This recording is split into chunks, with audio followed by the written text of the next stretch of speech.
بسم الله الرحمن الرحيم الحمد لله رب العالمين والصلاة والسلام على أشرف الأنبياء والمرسلين نبينا محمد وعلى آله وصحبه أجمعين رب اشرح لي صدري ويسر لي أمري واحلل عقدة من لساني يفقهوا قولي. ناظرین السلام علیکم ورحمۃ اللہ وبرکاتہ. آؤ قرآن اور نماز سمجھیں. اس کے 17ویں سبق کے لیے میں آپ کو خوش آمدید کہتا ہوں. اس میں ہم درود سیکھیں گے اور گرامر میں وعدہ وجدہ اور ولدہ کے صیغے سیکھیں گے اور 7 نئے الفاظ بھی جو قرآن کریم میں 457 بار آئے ہیں. درود کیا ہے؟ اللہ کے رسول صلی اللہ علیہ وسلم کے لیے دعا ہے. آپ کی دعا، آپ کے لیے دعا کرتے وقت یعنی پورے دل سے پڑھنا ہے تو تھوڑا سا ایک فریکشن آف سیکنڈ میں ہم ذہن کو تیار کر سکتے ہیں. بہت ٹائم نہیں چاہیے، سیکنڈز میں. ان کی قربانیوں کو یاد کیجیے. آج ہم 1500 سال بعد، 1500 سال بعد ہزاروں میل دور مسلمان ہیں تو اللہ کے فضل کے بعد آپ کی قربانیوں کے نتیجے میں دن بھر کی تھکن کے باوجود، دعوت کی تھکن دینے کے باوجود، کام کرنے نہیں، دن بھر آپ نے دعوت دی مکے میں مثلا اور ساری زندگی، لیکن ایک مثال دے رہا ہوں میں مکے کی کہ دن بھر کی تھکن کے باوجود آپ صلی اللہ علیہ وسلم نے کسی قبیلے کو شام میں جا کر دعوت دی. جیسے ایک واقعہ آتا ہے کہ ایک قبیلہ آیا تھا مکے کو وزٹ کرنے اور شام میں جا رہا تھا. آپ کو شام میں پتا چلا رات میں، تو آپ نے کہا نہیں میں ان تک جا کر دعوت دوں گا. ایسا نہ ہو کہ وہ چلا جائے اور اس تک دعوت پہنچنے سے رہ جائے. تو ہم میں سے ہر ایک یہ سوچے کہ ہو سکتا ہے مجھے وہ دعوت اس قبیلے سے پہنچی ہو جس کو آپ نے دن بھر کی تھکان کے باوجود جا کر دعوت دی. تو اس طرح سے ہم سوچ سکتے ہیں کہ اللہ کے رسول صلی اللہ علیہ وسلم نے جتنی قربانیاں دی ہیں اس کا ڈائریکٹ احسان مجھ پر ہے. مجھ پر ہے. ساری دنیا چھوڑ دیجئے. پڑھتے وقت تصور کیجئے کہ اگر مجھ تک ہدایت نہ پہنچی تو پھر ساری دنیا جنت میں جائے، اس کو لے کے میں کیا کروں گا. تو مجھ پر آپ کا احسان ہے. اب اس کے بدلے ہم کیا کر سکتے ہیں؟ آپ کو کھانے پر بلا سکتے ہیں یا کوئی تحفہ بھیج سکتے ہیں؟ کچھ نہیں، صرف دعا کر سکتے ہیں آپ کے لیے. اور یاد رکھیے محمد صلی اللہ علیہ وسلم کو تو اجر ملنے والا ہے ہی، چاہے ہم دعا کریں یا نہ کریں. اصل میں آپ نے جو ہم کو درود سکھایا، محمد صلی اللہ علیہ وسلم نے ہم کو جو درود سکھایا ہے، یہ ہمارے لیے اعزاز ہے، آنر ہے کہ ہم ان کے لیے دعا کریں. مثلا اگر ایک کمپنی کا، ایک مثال دے رہا ہوں، ایک موٹی مثال، ایک کمپنی کا نوکر جھاڑو مارنے والا اگر ایک مینیجر کے لیے اس کے ڈائریکٹر کے پاس سفارش بھیجے ایک مینیجر کے لیے کہ بھئی یہ مینیجر کو ذرا کچھ دے دو، تو یہ اس کے لیے اعزاز ہے لکھنا، ورنہ وہ تو اونچی چیز ہے. اللہ کے رسول صلی اللہ علیہ وسلم تو افضل الانبیاء اور بہترین جو ہے انسان ہے. آپ کو تو ملنے والا ہے. ہماری یہ دعا کرنا ہمارے لیے اعزاز ہے اور الٹا ہمیں اجر ملتا ہے. جیسا کہ اللہ کے رسول صلی اللہ علیہ وسلم فرمایا جو آپ کے لیے ایک بار درود بھیجے گا اللہ تعالیٰ اس پر 10 بار رحمتیں بھیجتا ہے. او کما قال صلی اللہ علیہ وسلم. تو شروع کرتے ہیں ہم. اللہم صلی علی محمد وعلی آل محمد. اللہم اے اللہ، صلی علی، صلی کا مطلب ہے نماز پڑھ، صلی علی پر رحمت بھیج. دیکھیے جیسے انگلش میں بھی ہے گیٹ کا مطلب حاصل کرنا، گیٹ ان اندر حاصل کرنا نہیں ہے، اندر آنا. Get out, get on, get, جیسے آپ پریپوزیشن چینج کرتے ہیں ویسے معنی بدلتے ہیں. تو اس میں بھی صلی کا مطلب نماز پر، لیکن صلی علی جب کہیں گے تو پر رحمت بھیج. صلی علی محمد، محمد پر رحمت بھیج صلی اللہ علیہ وسلم. یعنی اے اللہ محمد صلی اللہ علیہ وسلم پر رحمتوں کی بارش فرما، مہربان ہو جا، کام میں برکت دے، نام اور درجات بلند کر. یہ ساری رحمتیں اے اللہ محمد صلی اللہ علیہ وسلم پر بھیج. وعلی آل محمد، علی محمد، محمد صلی اللہ علیہ وسلم پر. وعلی آل، و یعنی اور، علی یعنی پر، آل یعنی آل، اور آل پر محمد، محمد صلی اللہ علیہ وسلم کی. وعلی آل محمد، اور آل پر محمد صلی اللہ علیہ وسلم کی. آل سے مراد کون ہے؟ آپ کے ازواج، اولاد ہیں آپ کی ازواج ہیں امہات المؤمنین، ہماری مائیں، اور ساتھ ہی ساتھ محبت اور اتباع کرنے والے بھی آل میں شامل ہیں، طریقے پر چلنے والے بھی آل میں شامل ہیں. انشاءاللہ ہم سب جو اتباع کریں گے انشاءاللہ ہم بھی اس میں شامل ہیں. کیوں؟ یہ دوسرا معنی کیسے؟ قرآن نے آل فرعون کا جو لفظ استعمال کیا ہے وہ آل فرعون کا لفظ موسیٰ علیہ السلام کے مقابلے میں استعمال کیا ہے، یعنی فرعون کے ساتھی، فرعون کی باتوں پر چلنے والے.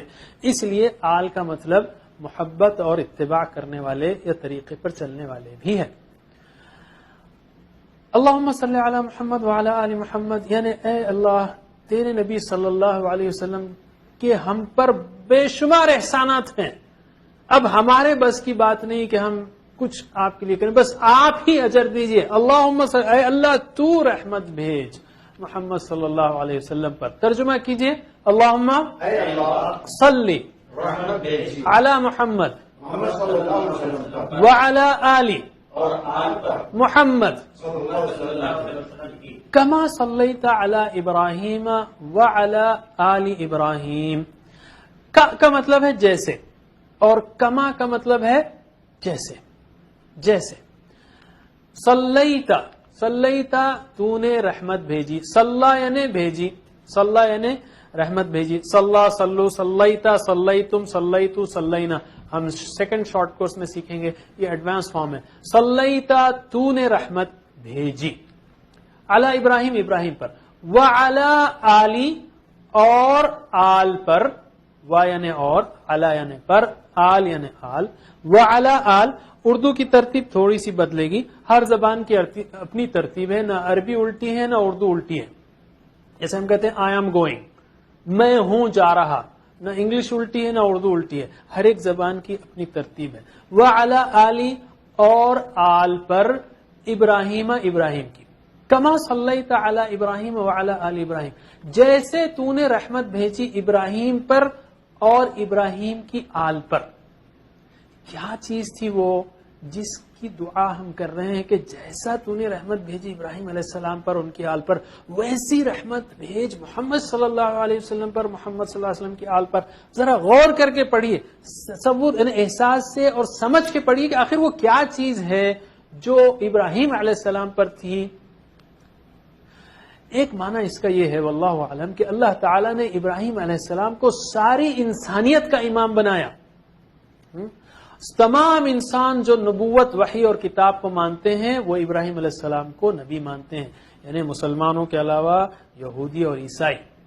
تو گویا ایک مطلب اس کا یہ ہے کہ اے اللہ نبی صلی اللہ علیہ وسلم کو بھی ایسا بنا دے کہ جو کوئی نبوت کا ماننے والا ہو آپ کی نبوت پر ایمان لانے سے محروم نہ رہ جائے. ہر ایک یعنی ہر ایک محمد صلی اللہ علیہ وسلم کو ماننے والا ہو جائے. کما صلیت علی ابراہیم وعلی آل ابراہیم. پریکٹس کیجئے، کما صلیت علی ابراہیم وعلی آل ابراہیم، کما صلیت علی ابراہیم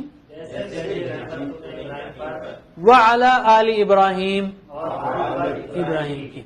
انکا حمید مجید، انکا بے شک تو، انہو بے شک وہ، انہم بے شک وہ سب، انکا بے شک آپ، انکم بے شک آپ سب، انی بے شک میں، اننا بے شک ہم، انا بے شک ہم، انہا بے شک وہ، انکا بے شک تو یعنی اے اللہ تو، حمید قابل تعریف ہے. حمد یعنی تعریف، حمید قابل تعریف ہے، تعریف کے قابل ہے. تیرے اندر ساری خوبیاں ہیں، تو بہترین ہے، رحیم کریم خالق خلاق سارا ہے. تو مجید بزرگی والا ہے، جس کو جلال، عظمت اور بڑائی کمال کے درجے پر حاصل ہو وہ مجید ہے. جس کو جلال اور عظمت اور بڑائی پرفیکشن کے ڈگری پر ہو وہ مجید ہے. انکا حمید مجید، ہمارے اردو میں بھی مجد والے الفاظ ہیں. انکا حمید مجید یعنی اے اللہ تو زبردست قابل تعریف ہے کہ تو نے ایسے بہترین پیغمبر کو، رسول کو ہماری طرف بھیجا جنہوں نے اپنی زندگی لگا دی اس دعوت کو پہنچانے میں، کوئی کسر نہیں چھوڑی. الحمدللہ ہم تک یہ پیغام پہنچ گیا. انکا حمید، اے اللہ تو زبردست ہے، تعریف کے قابل ہے اور بزرگی والا ہے، تیری جلال اور تیری عظمت وہ کامل ہے. پریکٹس کیجئے، انکا حمید مجید بزرگی والا ہے. انک حمید مجید بزرگی والا ہے. درود پڑھتے وقت اچھا اللہم بارک علی محمد وعلی آل محمد اس کا دوسرا حصہ ہے. میں اس کو یوں کہوں گا کہ اس میں دو ہی لفظ چینج ہے. بارک اللہم صلی تھا، اس میں بارک ہے. ٹھیک ہے، صلی رحمت بھیج، بارک برکت بھیج. بارکتا جیسے تو نے برکت بھیجی. تو اللہم اے اللہ بارک برکت عطا فرما. برکت عطا فرما، برکت کس کو کہتے ہیں؟ خوبی، بھلائی اور نعمتوں کا عطا ہونا، ہمیشہ رہنا اور اس میں برابر اضافہ اور ترقی ہوتے رہنا، یہ برکت ہے. اعمال میں برکت کا مطلب ہے اعمال قبول ہوں، بہترین بدلہ ملے. اولاد میں برکت ہے یعنی نسلوں تک باقی رہے، پھیلے بڑھے. تو یہ ساری برکت ہے. اللہم بارک علی محمد وعلی آل محمد کما بارکت علی ابراہیم، جیسے تو نے برکت عطا کی. اس میں صرف ایک لفظ چینج ہے، بارکت علی ابراہیم، جیسے تو نے برکت عطا کی ابراہیم پر اور ابراہیم کی آل پر. انک حمید مجید، بے شک تو تعریف کے قابل بزرگی والا ہے. درود جب ہم پڑھیں تو یاد رکھیے محمد صلی اللہ علیہ وسلم کے مشن کو. آپ بھیجے گئے تھے یتلو علیہم آیاتہ ویزکیہم ویعلمہم الکتاب، قرآن کی آیتیں سنانے کے لیے اور قرآن کی تعلیم دینے کے لیے. یعلمہم الکتاب، آپ معلم قرآن بنا کر بھیجے گئے تھے. آپ معلم قرآن ہیں تو اسٹوڈنٹ کس کو ہونا چاہیے؟ ہم سب کو ہونا چاہیے. اور ہمارے پاس جو اسٹینڈرڈ ایکسکیوز ہے وہ کیا ہے کہ ہم بزی ہیں. ہر کوئی بزی ہے، قرآن پڑھنے کے لیے ٹائم ہی نہیں ہے اس کے پاس، سمجھنے کے لیے ٹائم نہیں ہے. جب انسان بزی کہتا ہے نا تو مر نہیں جاتا، زندہ رہتا ہے. ایسا کام کرتا ہے جو اس کے نزدیک زیادہ اہم ہے. مثلا اگر کسی میں بیکار آدمی سے نہ ملنا چاہوں تو میں کہوں گا میں بزی ہوں. تو اگر ہم ہفتے کے 7 دنوں میں یا دن میں یا 7 دنوں میں کوئی وقت نہ نکالیں قرآن پڑھنے کے لیے تو بالفاظ دیگر اپنے رسول سے کہہ رہے ہیں کہ اے اللہ کے رسول، آپ پیغمبر بنا کر بھیجے گئے، آپ معلم قرآن بنا کر بھیجے گئے، لیکن سوری میرے پاس ٹائم نہیں ہے. استغفر اللہ. یہ اپنے رسول کی عزت ہے کیا یہ رسول کی عزت ہے؟ یہ کیسی قدر ہے کہ اگر ہم قرآن پڑھنے کے لیے ٹائم نہ نکالیں. اور آپ نے یہ بھی کہا بلغوا عنی ولو آیہ، پہنچا دو میری طرف سے اگرچہ ایک ہی آیت ہو. کیسے پہنچائے گی وہ قوم جو خود نہ سمجھے؟ تو قرآن کو سمجھیں ہم اور پہنچائیں، اس کے لیے سمجھنا ضروری ہے. ٹائم نکالیے، سمجھیے، پھیلائیے. ناظرین ہم بریک لیتے ہیں. والسلام علیکم ورحمۃ اللہ وبرکاتہ.